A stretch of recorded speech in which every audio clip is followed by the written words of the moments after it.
Hi, I'm Brett from Gentlemen and Whiskey, And I'm John. and in today's episode, we're about to get burnt.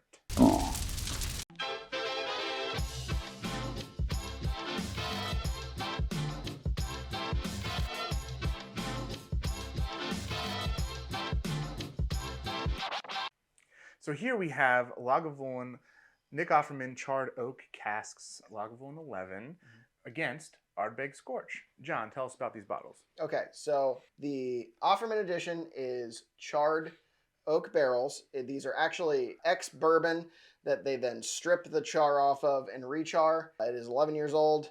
It is Lagavulin Distillery. Nick Offerman talks in Parks and Rec, which is one of my favorite sitcoms of all time, about being the nectar of the gods. And this is actually the third edition of his. First two, I believe, were in Guinness casks. I think just the first one. What was the second one then? Or just the second one. The first one was just, I think, an Offerman teaming up with Lagavulin for Lagavulin 11.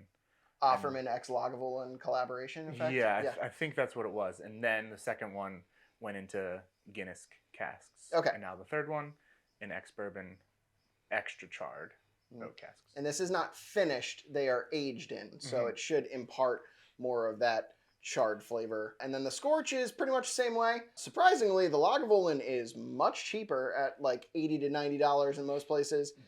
And this Ardbeg is not the committee release. It is the general release, and it is $120. So that was available in Pennsylvania for a very short amount of time. I traditionally do not like Lagavulin, so we'll see what happens. It'll be fun. Maybe he'll change his mind today. Do you want to blind pour these for us? I'll like walk out of the room and you can pour these so I don't know which one is which. Sure, if you want to do it that way. Yeah, let's do it that way. Yeah. I'm going to leave. Peace. It's just you and me now, audience.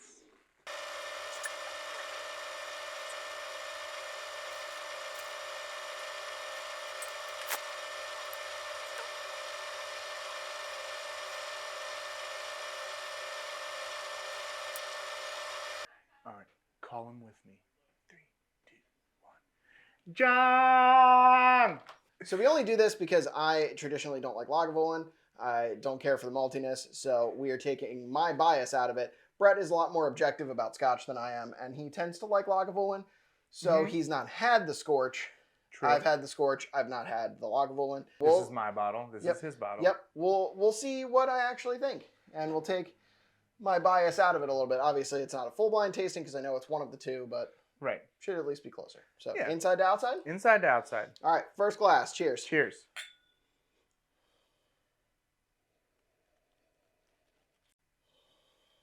All right, so it's like a smoked salted caramel. It definitely has sweet flavors. Sweet caramel. Yeah, it does have that deeper sugar caramely flavor. It does have an appropriate amount of oak. It's a little like a touch medicinal, like Band-Aids. That is an actual tasting note that Scotch professionals, not us, have come up with. Sure. But it is an accurate one, especially for like Lafroig Quarter Cask is one that I get that off of. What about the maltiness of it?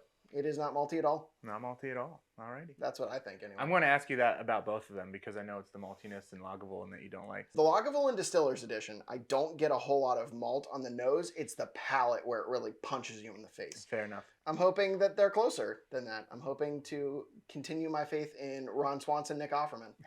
Fair enough. Let's taste it. Let's taste it. Cheers.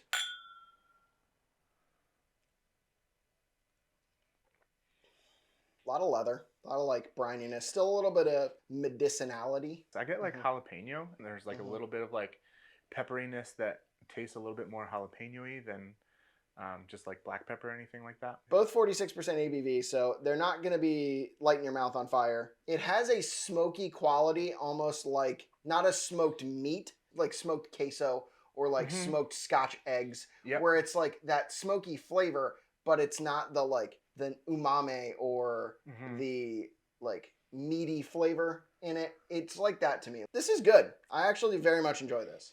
I don't know what the like jalapeno is for me. Like I'm trying to separate those flavors. It might be the smoke that has that bit of like something that's a little bit spicy in terms of that. That saltiness is still coming through, I think.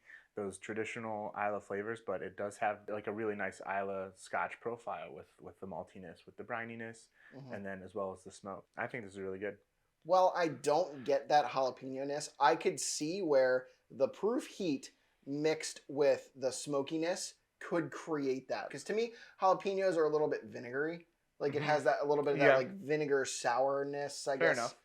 This isn't that, but I could see where you could get that. And it might just be me misplacing the jalapeno. I don't know. It's kind of how I'm interpreting those flavors as like, it's not, I'm not like burning up. I'm not, it's not spicy, but it's like that jalapeno flavor that you would get kind of in those like smoked like queso and things that you were talking about. We know that taste is subjective. That is 100% a thing that we talk about all the time on our channel.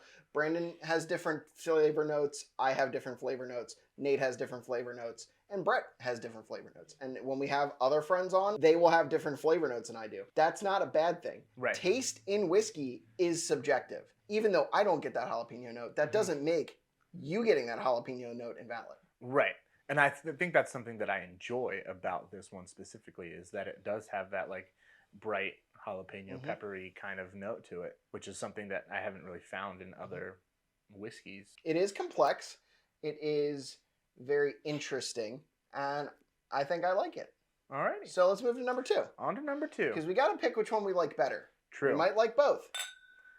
We might like both, but one has to be the winner in this Burning Man challenge.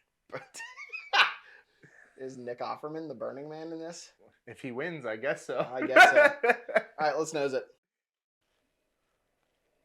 That's very different. That is quite different. It is much less smoky. It smells like mothballs? I don't get a chemicaliness. I get a little bit of like caramel and vanilla with just underlying smoke notes. The first glass was much more like smoke forward. This is smoke underlying. There's like a weird note at the front of the nose for me that I'm still trying to place that was like the mothball thought. Yeah. It'd be like if mothballs were organic or natural or something. Yeah, organic mothballs. Like that to me is the Islay influence. Like that is the brininess, smokiness to it. It's there in the beginning, but then it's kind of overshadowed by notes of like caramel and vanilla. Yeah, the caramel's there. I'm starting to get that now. Maybe I need to nose off it a little bit more because that's like all I was getting initially. You know what this reminds me of? Long Branch. Wild Turkey Long Branch. Where it's got that mesquite charcoal filtering to it.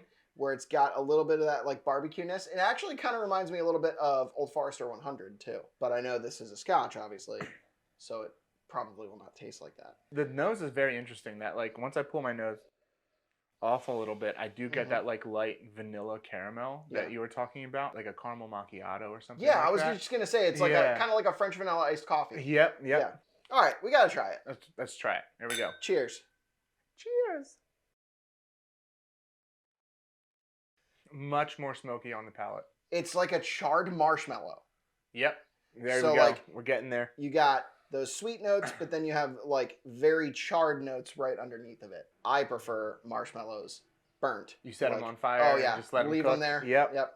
I do the same thing most of the time. Every once in a while, I'll put in the time and effort to make like a perfectly golden brown. But most of the time, it's equally as good just sticking it in the flames and being done in 10 seconds. Plus, you can then peel that off, right? Right. And then you have it's like a never-ending gobstopper of marshmallows. I'm gonna hazard to say this is borderline off-profile for Islay Scotch. Vanilla and caramel are not normally notes that I get off of Islay Scotch.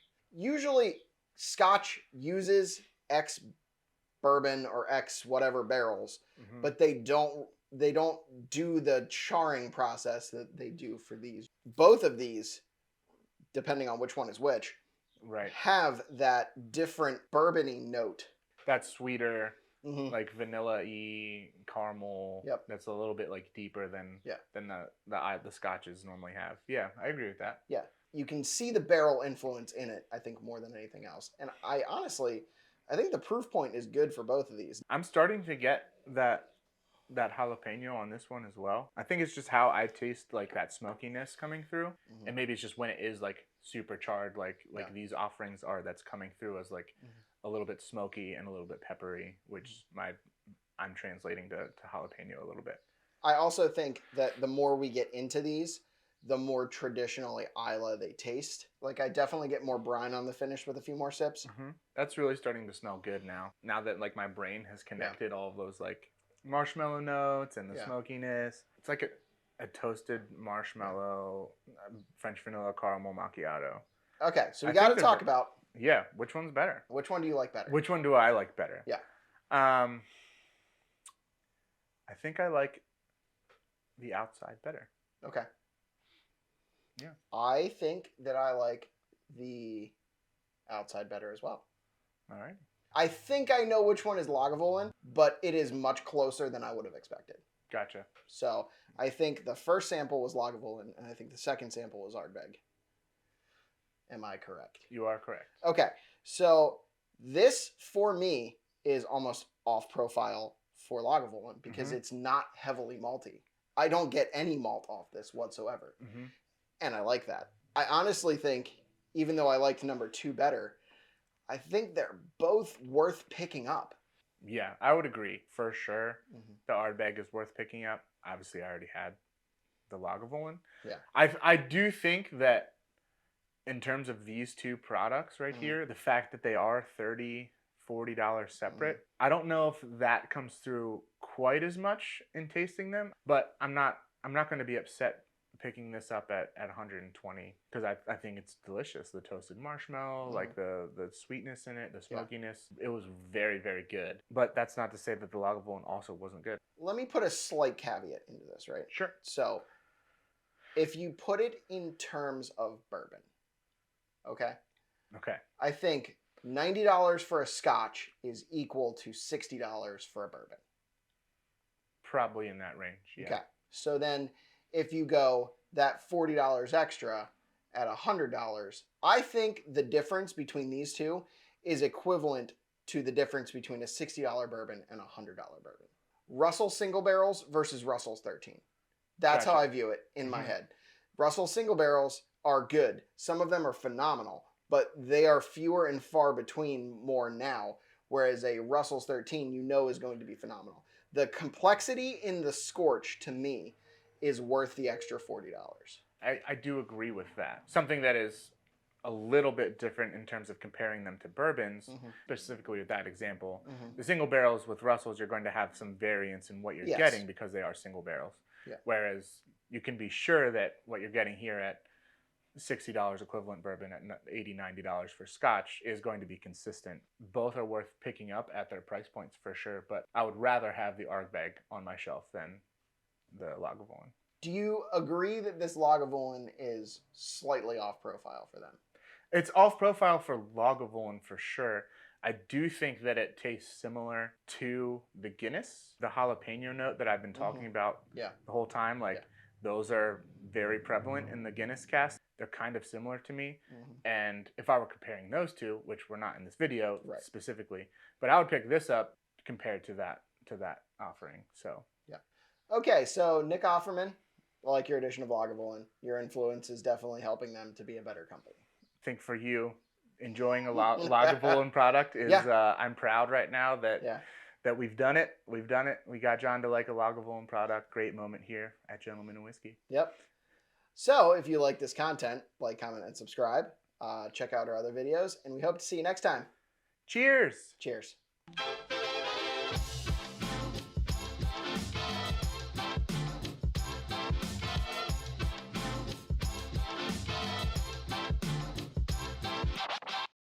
Yeah, so I made smoked salt that I home smoked, whatever you want to call it. I didn't make the salt by hand. You smoked the salt. But not by hand. Not by by smoker. You know.